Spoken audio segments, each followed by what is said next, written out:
എല്ലാവർക്കും സുഖമല്ലേ? ഇന്ന് നമ്മൾ സിമ്പിളായിട്ട് റെഡിയാക്കാൻ പറ്റുന്ന ബ്രേക്ക്ഫാസ്റ്റ് റെസിപ്പി ആയിട്ടാണ് വന്നേക്കണേ.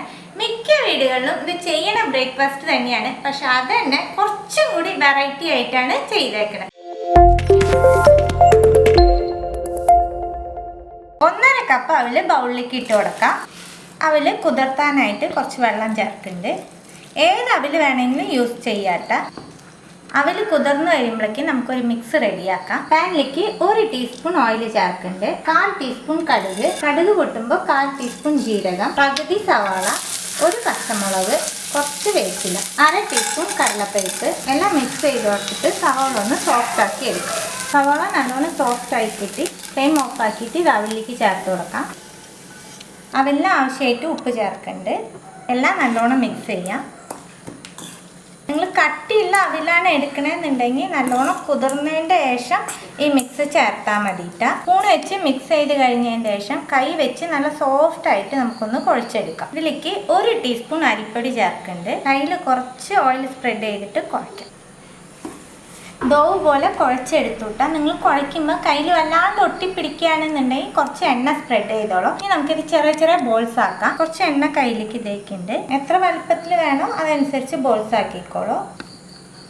ഇതിൽ നമ്മൾ അരിപ്പൊടി ചേർത്ത സ്ഥലത്ത് നിങ്ങൾക്ക് അരിപ്പൊടി വേണ്ടാന്നുണ്ടെങ്കിൽ ഒഴിവാക്കിക്കോളൂട്ടാ. ഒട്ടിപ്പിടിക്കാണ്ടിരിക്കാൻ വേണ്ടിയിട്ടാണ് അരിപ്പൊടി നമ്മൾ ചേർത്തത്. ഈ വലിപ്പത്തിലെല്ലാം ബോളാക്കി എടുക്കാം. ബോൾസ് ആക്കി എടുത്തതൊക്കെ 5 മിനിറ്റ് നമുക്ക് സ്റ്റീം ചെയ്തെടുക്കാം. സ്റ്റീമറിൽ ഞാൻ ഒരു ഇല വെച്ച് കൊടുത്തിട്ടുണ്ട് കേട്ടോ. ഇതുവരെ നമ്മൾ ആസ് യൂഷ്വൽ വീട്ടിൽ എപ്പോഴും ചെയ്യുന്ന ബ്രേക്ക്ഫാസ്റ്റ് ആണ്. ഇത് കഴിഞ്ഞിട്ട് നമുക്കൊരു സ്റ്റെപ്പും കൂടി ഇതിൽ ചെയ്യാണ്ട് കേട്ടോ. മുകളിലും ഒരു ഇല വെക്കുന്നുണ്ട്. 5 മിനിറ്റ് മതി ആവി കയറ്റൽ. വേഗം വെച്ചിട്ട് 5 മിനിറ്റ് ആയിട്ടാ. 5 മിനിറ്റ് വെച്ചാൽ മതി എന്ന് പറയാൻ കാരണം അവല് പെട്ടെന്ന് വെന്ത് കിട്ടും. അത് കാരണം 5 മിനിറ്റ് എന്ന് പറഞ്ഞ് തണുക്കാനായിട്ട് വയ്ക്കാം. തണുക്കുമ്പോഴേക്ക് ഒരു മിക്സ് റെഡിയാക്കി എടുക്കാം. പാനിലേക്ക് 1 ടേബിൾ സ്പൂൺ ഓയിൽ ചേർക്കുന്നുണ്ട്. 1/2 ടീസ്പൂൺ കടുക്, പകുതി സവാള, കുറച്ച് വേപ്പില, 1 പച്ചമുളക്. സവാള നല്ല സോഫ്റ്റ് ആവട്ടെ, കളറൊന്നും മാറണ്ട. സവാള സോഫ്റ്റ് ആവുമ്പോൾ 1/4 ടീസ്പൂൺ ഇഞ്ചി വെളുത്തുള്ളി പേസ്റ്റ് ഇതും കൂടി ചേർത്ത് മിക്സ് ചെയ്ത് ഇഞ്ചി വെളുത്തുള്ളിയുടെ പച്ചമണം പോണ വരെ മിക്സ് ചെയ്ത് കൊടുക്കാം. ഇഞ്ചി വെളുത്തുള്ളിയുടെ പച്ചമണം പോകുമ്പോൾ 1/4 ടീസ്പൂൺ മഞ്ഞൾപ്പൊടി ചേർക്കാം. 1 ടീസ്പൂൺ മുളക് പൊടി. പൊടികളുടെ പച്ചമണം പോട്ടെ. പൊടികളുടെ പച്ചമണം പോയത് ഇതിലേക്ക് 1 ടേബിൾ സ്പൂൺ വെള്ളം ആഡ് ചെയ്യുന്നുണ്ട്. 1 തക്കാളി ചേർത്ത് കൊടുക്കാം. ഈ മിക്സിന് ആവശ്യമായിട്ടുള്ള ഉപ്പ് ചേർക്കാം. ഉപ്പ് ചേർക്കുമ്പോൾ ശ്രദ്ധിച്ചോളൂ, കൊഴുക്കട്ടയിൽ ഉപ്പ് ചേർത്തുണ്ട്. തക്കാളി നല്ല സോഫ്റ്റ് ആക്കി എടുക്കണം. തക്കാളി നല്ല സോഫ്റ്റ് ആയിട്ട് ഇതുപോലെ പേസ്റ്റ് പരുവത്തിലാവണം. അതുപോലെ നമ്മൾ ഒഴിച്ച എണ്ണയൊക്കെ തെളിയും ചെയ്തു. ഇനി നമ്മൾ റെഡിയാക്കി വെച്ചേക്കുന്ന കൊഴുക്കട്ട ഇട്ട് കൊടുക്കാം.